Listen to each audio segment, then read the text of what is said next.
Welcome to SML Total Access, where we break down news, predictions, and more in our Madden League. Now, let's get fired up for SML football. Hello and welcome back to SML Total Access. I am Primetime 000, joined by Matt and Dan. How are you guys doing today? What's going on, boys? What's going on? Hey, what's up? The only undefeated podcast in the league, I think. Exciting times ahead, boys. Let's get right into it. First down, hey, we're going to talk some storylines in the AFC. What are you guys thinking, AFC-wise? Anybody got your eye on or a big storyline that you're watching? Matt, we'll start with you. I'm just going to get heat for this because I always bring him up. But it's the glaring issue, the glaring thing when I look at the standings on MMX's fantastic website here. 1-2. He's in the middle of a game right now against Meats. He's down. But 1-2 with the Chiefs. Honestly, one of the better Season 1 teams in my opinion. He has played this game many hours. I expected better from Paulie to start. It's early. We'll talk about that, I'm sure, a lot throughout the show. I think the other big storyline in the AFC is Straw back. He's 4-0 with the Bengals team that I came on this show before the cycle started and said, if he takes the Bengals, I think I said he will win a Super Bowl. I certainly wish I would have said made one. But, hey, I look smart so far. He's 4-0, and he's cooking with that Bengals team. Yeah, I think that's all pretty good, Matt. I think you still have to look at some other issues that are going on. Like you've got a Raider fan that's sitting there 4-0 out in the AFC West. Nobody really kind of talked much about him. It was a little bit more about Paulie in that division. And then I think the other guy that's most intriguing right now in the AFC right now is actually Meats. Watched his game against Bomber and then watched his game against Prime, and both of them. I mean, he's just dynamic on both sides of the ball, and I think the dynamics on the defense is not going to be a good thing because he gives up a ton of yards and points. But he's going to be a tough player, I think, come playoff time. I don't think you want to face that Ravens team and Lamar and Meats. And so I'm really curious watching how this season unfolds for him. Yeah, I got two guys in the AFC I want to bring up storyline-wise. Obviously, the big one is KP. He's the Colts, and he doesn't have a legitimate win with them yet. Here we are, week 4, a game that should have been tied. The game glitched and screwed Tug out of even an extra point after he scored a touchdown. And then NYT misses a kick playing with the Titans. Then Cam Ward misses a pass, and then he already has a loss to Colt 45. I mean, he's had a cupcake schedule to start, and the games are just ugly, and they look ugly. He talked about them being a top 15 cycle team, but at the same time, I would just expect better. When you think top 15 cycle team, he said last cycle at some point he had mentioned maybe it was just he was just trying to float by last cycle because of baby, and now he's going to focus in this cycle. I would expect 3 Super Bowls out of KP with the top 15 teams. 3 Super Bowl appearances in a weaker AFC. I would expect that from him, so we'll see how the cycle goes on. I think the expectations are high there in Indianapolis, so we'll see what happens. Another thing, Bomber. For me, I watched, by the way, First and Goal came out. If those who didn't watch that, you need to, after this show, go on. Watch First and Goal. It was cool to see it back. New layout. Mike was on there. A couple other guys were on there. Good episode, DW. Really good episode. I watched that. And on the show, one of the first topics Bomber mentioned was, hey, Prime and Dan took super teams. What do you guys think about that? And I think Bomber was hoping people were going to say we're going to clown Prime and Dan for doing it, but they didn't. I look at Mad Bomber. He had a better team in the AFC South last cycle than I did. And I won the division like 7 or 8 times. I've made 3 Super Bowl appearances and won all 3. It's been a long time since Mad Bomber's made a Super Bowl. It's been a long time since the Mad Bomber has even really had a big, long-time playoff run to a Super Bowl, let alone win one. Here he is with his hometown team, again, a weaker AFC. We talked last time on Total Access, and I asked Dan, hey, Dan, who's the number 2 in the AFC if you're number 1? And Dan's like, well, maybe KP, maybe Straw, maybe Bomber. Maybe somebody else, I'm not sure, maybe Paulie. This is like, when are we going to put the pressure on Bomber? When are we going to say, Bomber, step up here? You're the Browns. Yeah, they're not a great team, but hey, Prime took the Colts. He won 3 Super Bowls with them, and he was relevant season 1. Dan's been the Steelers, and he was relevant season 1. I mean, there's some guys that take their hometown teams all the time, and they're relevant early. Now, is he just going to get the pass? I don't know. I don't think that's fair. I think he needs to step up and win. Yeah, I think with Bomber, he doesn't take the super teams, but he doesn't take a terrible. This is probably the worst team he's ever taken. But he always takes that team that's right in the middle, that's young and going to dev and be good for the entire cycle. Which that's also a really good spot to be, and we'll talk about that later. But he, I kind of want to push back a little bit on Matt though for a second, because I think the Browns are much better than just a hometown team. I mean, they're really all they're doing is missing a quarterback. They've got Myles Garrett. They've got 2 defensive tackles. They've got 2 nice young running backs. Still a good offensive line, which we don't know yet officially if that matters. But I mean, hey, they're a good team. I just think right now it's 4 weeks in, so obviously a lot is early, and we don't know. KP, we don't know. Bomber, we still don't know. I expect them to be there. If you come back to me, and we're talking week 14, 15, and we're still having these questions, then yeah, I'm much more buying into this narrative. That's fair. That's fair. One thing, if I were to give Bomber any advice, it's be decisive on the quarterback and don't look back. I think historically he's been a little wishy-washy on the quarterback situations, dating back to being the Jaguars.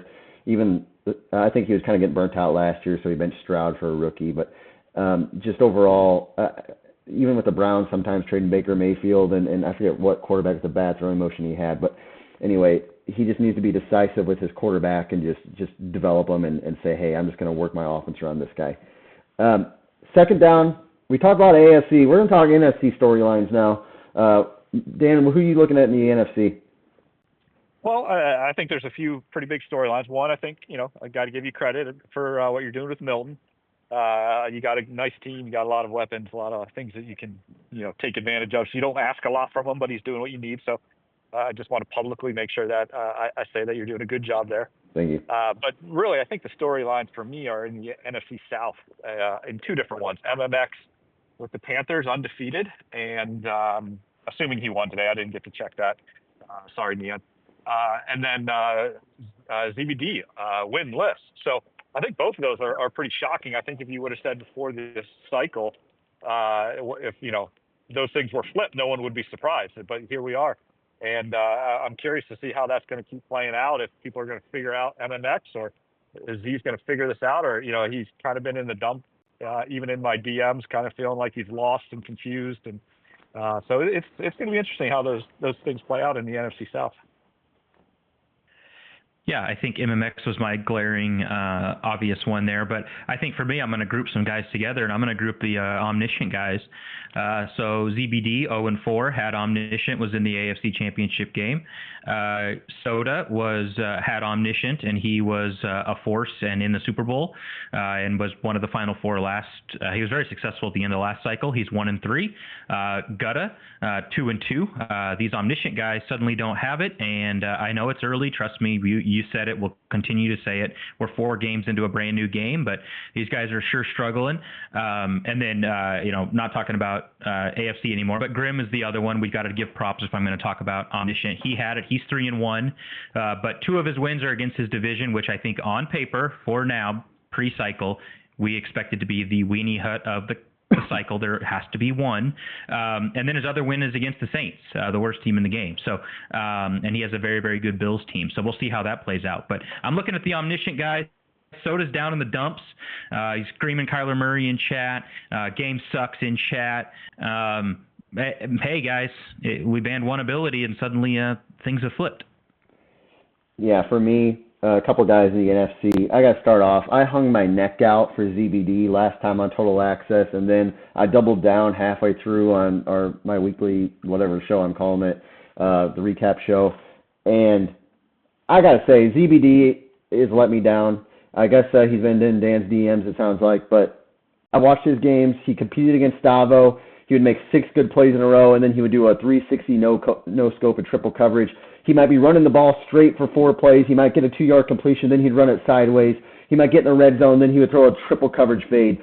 ZBD is like 4 steps forward, 10 steps backwards with his gameplay right now. It pisses me off when I watch it. I've never been so frustrated with situational play calling in my life. He has the raw talent, I think. I think he has the raw talent to move the ball well, to get points, to score, to do what he needs to do. But for whatever reason, I don't know if he's looking for wallets. I don't know if he's ordering Jimmy John's. I don't know what he's doing.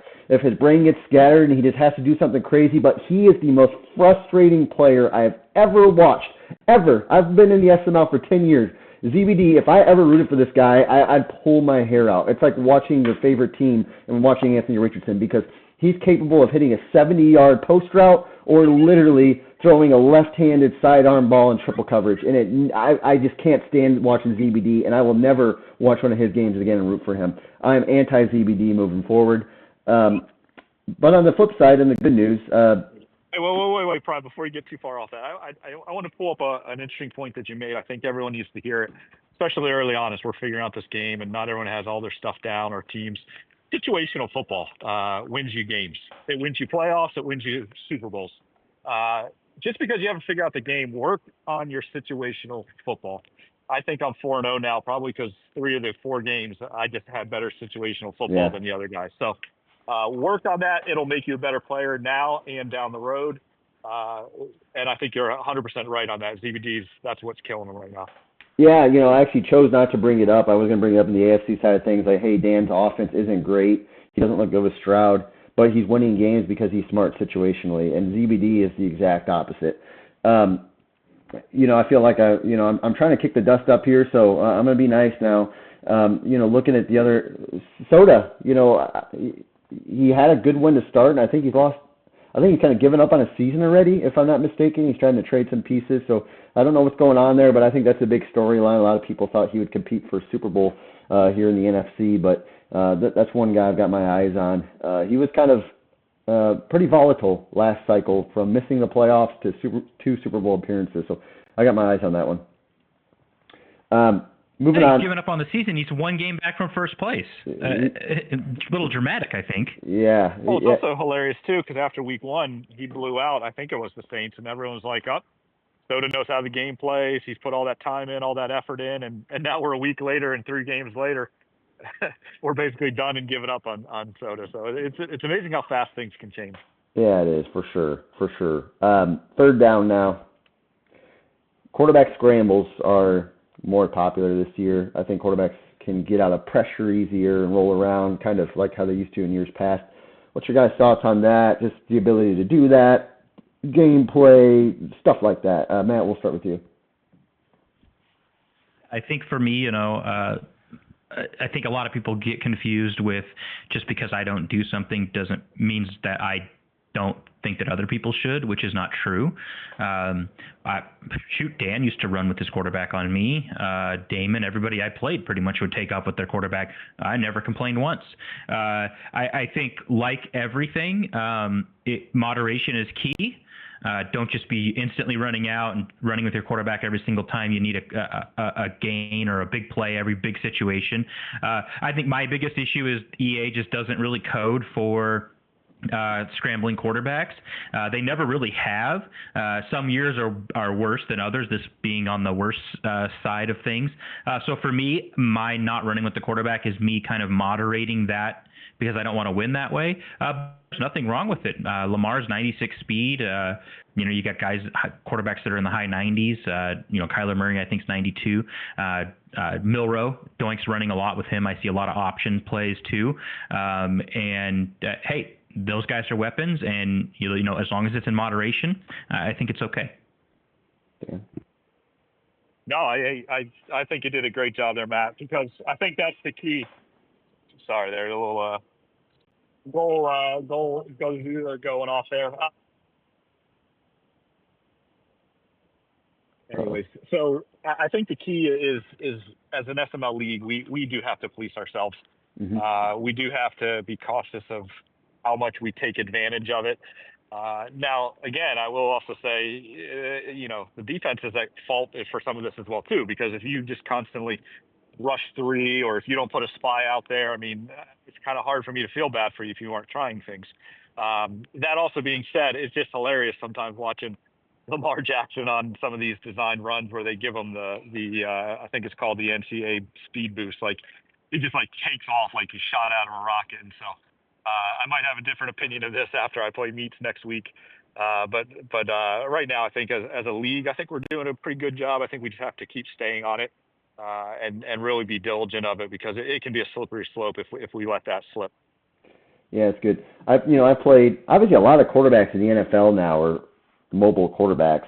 I mean, a majority, I would say, probably at this point. I played Gutta, who had Caleb Williams. Jordan Love's not super fast.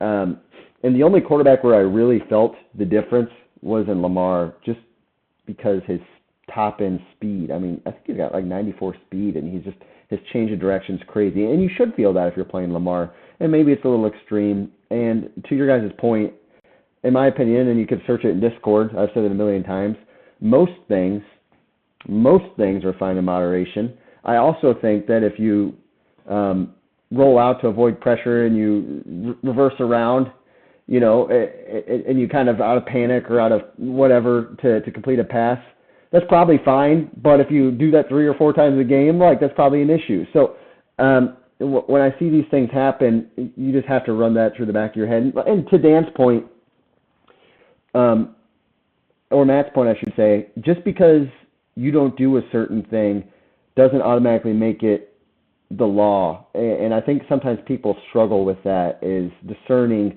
between, okay, what's a frustration of mine, or what sucks because it happened, and what is actually quote unquote cheesy or frustrating. And another thing is what am I doing to stop it? Am I actually making adjustments, or am I just complaining? It's just like if somebody's hitting a zig route on you 4 times in a game, are you just like not calling hard flats ever, or once per drive, or are you doing man coverage and shading inside all the time?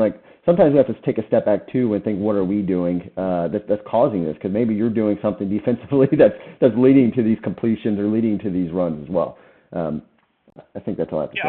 I want to throw in too the other thing. I think we made a rule for it, and we're looking at revising it a little bit from a few cycles ago about when you roll out or you leave the pocket and then stopping somewhere and waiting for the AI defense to break down and your receivers to come back. We got to be really careful that we're not resetting the pocket somewhere, setting our feet, and then just waiting to take advantage of something. So I would just suggest you roll out, take off and run, or throw it away, or throw on the run right away. Let's not kind of reset pockets, set our feet, and then throw the ball because we had an extra 5 seconds to wait for the AI to break down. Yeah, I think that's a good point, and I think people don't often maybe know what that rule is, and we might tweak it a little bit. But to your point, if you get out by the numbers, if you're flushed out of the pocket, if you see a guy on a crossing route, and if you need to set your feet for a half a second to complete the pass, that's probably fine. But if you're just rolling out to stop to read the defense, that just isn't realistic. And one last thing I'll say, and this is not just applicable to QB runs, but when someone gets a big gain on you, whether it's a run or a corner route and whatever, take a deep breath. Maybe after the game, come back tomorrow or in a couple hours and watch the play that got you so heated. It's very easy in the spirit of competition, especially if it caused you to lose a game or whatever, to think, oh, that was really cheesy. Take a deep breath, step away, come back, and then reevaluate what happened before you just get blown up in the middle of a competitive game. Yeah, that's good. Oh, that's good. Matt, let's go on. Let's spread our love on somebody. Dan, who you spreading on? Yeah, we already mentioned his name a few times, and I want to pick up ZBD right now. I know he's feeling in the dumps. I know he's feeling like he's lost it. He's never going to get it back. He can never bounce back. You weren't around for this ZBD, but probably about 5, maybe 5 cycles ago, maybe 4. I was the San Diego Chargers, and I was in Prime's division, and I started the season out 0-5, and everyone was mocking me. Everyone was making comments. Everybody was putting me on the shows, and I made a change. I traded Justin Herbert. People kept laughing at me again. Well, I went on an 11-game win streak. I made it all the way to the AFC Championship game of that season and turned my season around. We blipped, so who knows what that cycle would have been. But don't give up, man. Don't give up. You can do it. As we said earlier, focus on situational football. I believe in you. Let's pull it together. Let's get that first one next week. Let's do it, CBD. Wow, good stuff there. Matt? Yeah, I'm going to go with Bomber and DW to start. I think bringing back First and Goal is one of my favorite shows. It might actually be my favorite SML content, period, other than the team draft. So for them to drop it kind of out of nowhere, I honestly thought Bomber was linking like an old episode and like maybe Hova spinning in his chair or something. And I was totally shocked that it was brand new. But in typical Lee Corso fashion, not so fast, my friend, because I also want to share the love with Mike, DW, and Tiny for not answering the final ludicrous question, which was comparing me to Prime and Stavo and saying that I can't give them crap for what. Listen here. Last cycle, I took the Ravens in Dan's division. When I took the Ravens, Prime and Bomber were already in the AFC. QP was going to take the Chargers. I could have gone NFC, played my games on my iPhone. Instead, I took the Ravens. Dan's division. If QB stud stayed the whole cycle, it would have been by far one of the toughest divisions maybe ever. It might have been the toughest division of the cycle anyway. The only cycle with multiple Simbardi winners, or two different owners winning a Simbardi. Cycle before that, I took the Seahawks, not a super team. I've been the Steelers. I've joined Prime's division as the Jaguars. I've made the Super Bowl 3 times. 2 of those Super Bowls, I had to beat Dan and Prime in the playoffs to make the Super Bowl. Maybe all 3 of them. I can't remember. I know with the Chargers, I beat Prime, but I think Dan might have been in the NFC. So I'm just going to cut that right away. Thanks for not answering that question. It didn't deserve one. That's good. Wow, that's spread your love on yourself. I like it, Matt. That's good. Yeah, for me, yep. I'm spreading my love on my buddy CPU. You guys might know him as Straw, because he is back. Straw is back. Say what you want. He's still letting his players go when they shouldn't be. He's still probably simulating his training. But when the games come on and the lights get bright, Straw Blacks is back. He's completing passes. I watched him week 1 in a rainstorm in a monsoon against Bomber. I watched him in a monsoon against Woods. He's got T. Higgins. He's got Jamar Hastings. He's got Joe Burrow, all on long-term contracts, so he can't screw that up because the Bengals already signed him. Straw looks dynamic. Straw is unbeaten. I met him at the meetup. He lights up rooms. He's cool. He's suave. He's got charisma. Unfortunately for him, tonight at 9 p.m. Eastern, Straw's is going to go because the Detroit Lions are going to wipe that grin off his face. So I just want to spread the love for you right now, buddy, because come 9 p.m. Eastern, it's going away. Love you, Straw. I think that's quite amazing that all 3 of us were able to kind of put ourselves into each of the share the love, man. I think that's pretty impressive. That is good. We're getting good at this. We're getting good. Matt, what do you got on your 5, bud? Wow.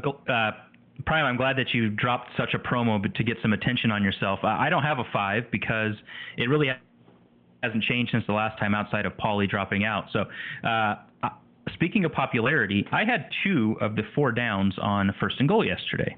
I've addressed one of those. The second one, there is and this will be my last addressing of the super team. Okay, there is a difference between the season 1 super team and the cycle super team. The Eagles are the best cycle team in the game. It is the reason why I took them. They are not the best season 1 team. They are not the best season 1 team. They are super young on defense. It's an 80 overall defense, and they will just they will just blossom into this elite defense, but they're not there yet. My starting safeties are 73 and 71 overall.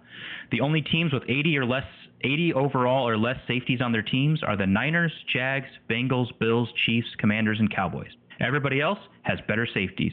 My linebackers, my coverage, my Sam, Mike, Will, 77, 88, 79. That's not that great. Now, 88's good, but it's not like they're all 90s. My 2 edge rushers are 82 and 74 overall. That's a combined overall of 156. The only teams with a worse combined starting edge overall are the Seahawks, who just traded their best one. Otherwise, they wouldn't be on this list. The Titans, the Colts, and the Cowboys.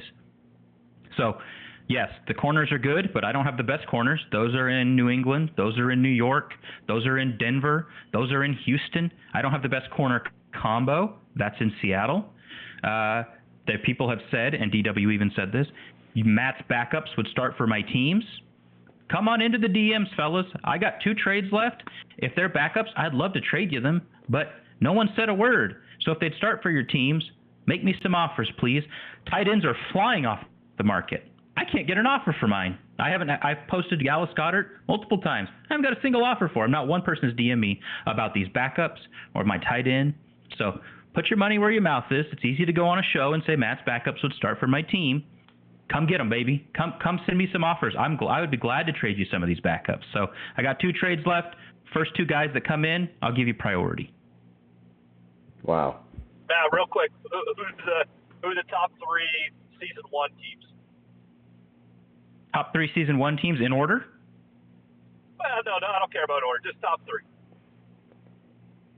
Lions, Ravens, Chiefs. Okay. I would say the Bills, Bengals Bills and Bengals would round out the top 5. I don't have that in any order. I think maybe the quarterbacks pushed one of those over the Lions. I think the Lions are probably the second or third best cycle team, but yeah, that would be my top 5. You throw the Bills and the Bengals in there. Okay, that's fair. That's good. I should say, guys. Now, they're not better cycle teams than the Eagles, though. The Eagles are by far the best cycle team. The offense is going to fall off a cliff because it's all old, but the defense is going to blossom into hopefully amazing. Yeah, I appreciate your distinction because I agree with you 100%. There's a big difference between cycle teams and ready-to-go teams. And I honestly have not looked at the Eagles much, so I can't comment because they were never an option. So. But I appreciate your diligence in looking into it and bringing facts to the conversation instead of emotions. Yeah, C.J. Gardner-Johnson was with you. Jordan Davis is not the Jordan Davis that our Grandpa Woods used to have with inside stuff. He's just a star dev, like 78 overall, I think he started. Josh Sweat, superstar with edge threat, is no longer on the Eagles. He's now on the Cardinals. It's still a really good team. It's just and again, I cannot stress this enough. It is the best cycle team. I'm telling you that. But they have to dev first. Yeah, that's good. And, for me, I guess I just want to say, for the Detroit Football Lions, I don't have this as a fact, but I got a feeling if I win a Super Bowl with Joe Milton season 1, that'll be probably the lowest rated quarterback that's ever won an SML Super Bowl in the last probably 20 seasons at least. At least. Just something to note. Amazing. What's his overall right now? He was 68 to start. I think he might be 70 now. Yeah, I can't think of. Didn't you have Andrew Luck pretty low one year? He was pretty low. He was like 83 his last season ever. That's it. Okay. I think even Teddy Bridgewater was probably a 74, 75 range. Yeah. No, we got a whole season to dev him up. So. Yeah. Guys, we appreciate you listening. If you got this far, 27 minutes in, I realize I've been recording with my webcam microphone and not my good mic, so my audio will sound bad. But nonetheless, we appreciate you guys listening, watching, and hope you have a great day.